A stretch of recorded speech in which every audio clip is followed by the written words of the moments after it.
कपड़े धोने वाली बहू। शादी के पहले से ही विभा को कपड़े धोने का बड़ा शौक था। कभी नल के नीचे तो कभी तालाब के पास। अरे मेरी नीली वाली लुंगी नहीं दिख रही है। विभा की अम्मा कहाँ रखी है लुंगी? अरे वो तो विभा ने परसों ही धोकर रखी थी आपकी अलमारी में। देखो वहीं होगी। वो ना मैंने आज धो दी, मुझे लगा कि गंदी हो गई होगी। अरे कैसे गंदी हो गई थी? उसे तो मैंने पहना भी नहीं। हे भगवान, इस लड़की के कपड़े धोने की आदत से परेशान हो गया हूँ मैं। जितना तो घर में राशन नहीं आता, उससे कहीं ज्यादा डिटर्जेंट पाउडर का खर्चा है। इसकी शादी करवा दो, शादी जाए अपने घर में ही करे काम, फिर चाहे घर के कपड़े धोने हो या पूरे गांव के। हाँ ठीक बोल रही हूँ, देखता हूँ मैं कोई लड़का। वो दिन भी आ जाता है जब विभा को देखने लड़के वाले आ जाते हैं। लड़की मुझे अच्छी लगी। होने वाली सास कहती है, बेटी अगर कुछ पूछना है तो पूछ लो। वैसे तो हमारी लड़की बहुत ही शर्मीली है, जो बोल दो वो मान लेती है, इसे क्या पूछना होगा। अरे कैसी बात कर रही हो माँ, मुझे इन लोगों के घर रहना है, सवाल तो कई है। हाँ हाँ बेटा पूछ लो ना, क्या पूछना है। आप लोगों के घर कपड़े कौन धोता है? सास का मुंह बन जाता है। देखो अगर तुम ये कहना चाहती हो कि तुम्हें कपड़े धोने नहीं आते तो सुन लो, कपड़े मैं ही धोती हूँ, लेकिन तुम्हारे आ जाने के बाद मैं रुमाल तक नहीं धोऊंगी। अरे चुप रहना भाग्यवान, बहू बेचारी घर आई नहीं, उसे डराना शुरू कर दिया। वो क्या है ना बिटिया, अभी तक तो ये कल्लू की माँ ही धोती थी, लेकिन अब तुम्हारे पापा तो दहेज में वॉशिंग मशीन देंगे ही। तभी विभा की माँ बोल पड़ती है, सवाल भी पूछा तो क्या। वैसे भाई साहब, मशीन की तो फिर भी कपड़े धोने की कैपेसिटी होती है। मतलब जो बिटिया दे रहे हैं ना विभा, इसे कपड़े धोने का बहुत शौक है। ये आप लोगों की क्या, आस पड़ोस गांव मोहल्ले सबके कपड़े धो दे और उफ तक ना करे। बाहर देखा नहीं आपने कितने कपड़े सूख रहे हैं?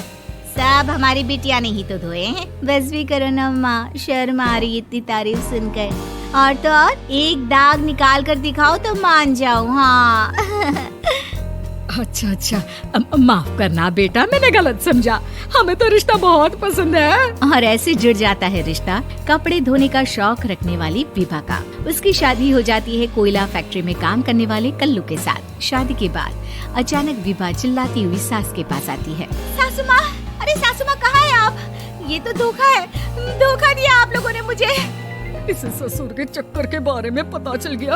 अरे तो उसमें तुझे क्यों धोखा मिला है? अरे नल में पानी नहीं आता, कपड़े कैसे कब धुलेंगे? अच्छा तू पानी नहीं आ रहा उसकी बात कर रही है। तो आपने क्या सोचा? कुछ नहीं। अच्छा तेरी माँ ने कहा था कि कपड़े धोने का शौक है तुझे, याद आया मुझे। शौक बोलकर कपड़े धोने वाले मेरे जुनून को कम ना आके सासू माँ, कपड़ा धोना मेरा गुरूर है। तभी पति भी वहाँ आ जाता है। अभी मैंने इसे सनी देओल की फिल्म दिखाई है, उसी के डायलॉग मार रही है माँ। अच्छा सुन, साफ बता रही हूँ, पानी सुबह 4 से 6 और शाम को 10 से 12 आता है, समझी? विभा टाइमिंग सुनकर हैरान हो जाती है। ये क्या भूतों का मोहल्ला है? सुबह 4 बजे उठकर कौन कपड़े धोता है? 4 बजे टंकी में पानी जाता है, फिर सारा दिन धोना ना, किसने मना किया? अरे कैसी बात कर रही हैं? 200 लीटर की टंकी में कितने कपड़े धो लूंगी मैं? सुबह ही उठ जाऊंगी मैं। अब क्या था, विभा सुबह 4 से लेकर रात के 12 बजे तक कपड़े ही धोती रहती। एक रोज सास पड़ोस से निकलकर कहीं जा रही होती है कि साथ वाली कहती है, हाँ कल्लू की माँ, जरा ये बताओ कि 2 साड़ी है, 2 ब्लाउज और एक पेटीकोट और एक नाड़े वाला लंबा कच्छा। हाँ तो? अरे तो क्या, कितना लोगी धुलाई ये बताओ। धोबन दिख रहे हैं हम क्या? हमारे पति सरकारी नौकरी से अभी रिटायर हुए हैं और बेटा सुपरवाइजर है कोयला फैक्ट्री में। धोबन समझ रखा है हमें?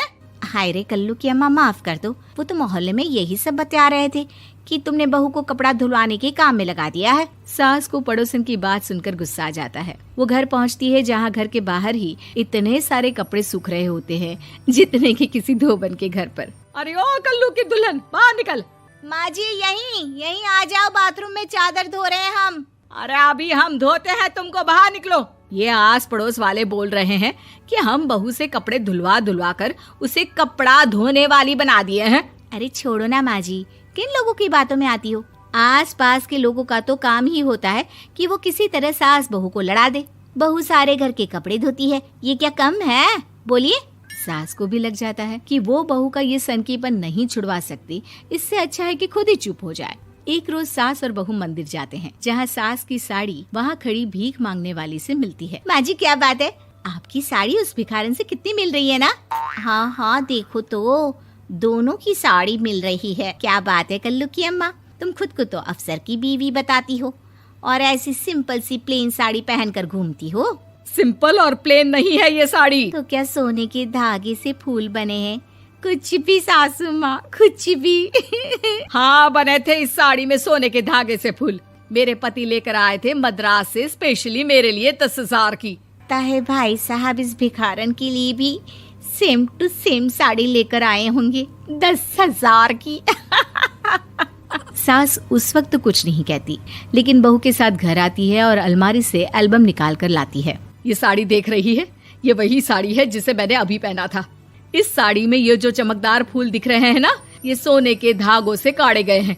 लेकिन तू लोकल वॉशिंग मशीन ब्रश से घिस घिस कर सारे फूलों को निकाल कर साड़ी प्लेन कर दी। मुझे माफ कर दीजिए सासू माँ। और तो और, जब मैंने तुझे तेरी गलती के लिए कुछ नहीं कहा, लेकिन तूने तो सबके सामने मेरा मजाक ही बना दिया। क्यों? बहू को समझ में आ जाता है कि अब से उसका कपड़े धोना बंद।